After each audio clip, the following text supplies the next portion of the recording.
Hi! In front of me is Nokia X10, and today I would like to show you where you can access all your downloads on this Nokia smartphone.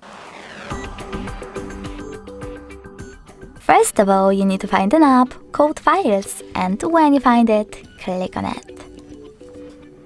Now choose Continue in order to use this app, and tap on Browse in the middle at the bottom if it's not already on.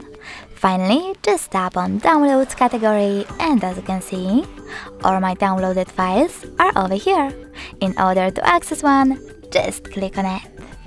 Thanks so much for watching. If you enjoyed this video, leave a like, comment, and definitely subscribe. Bye!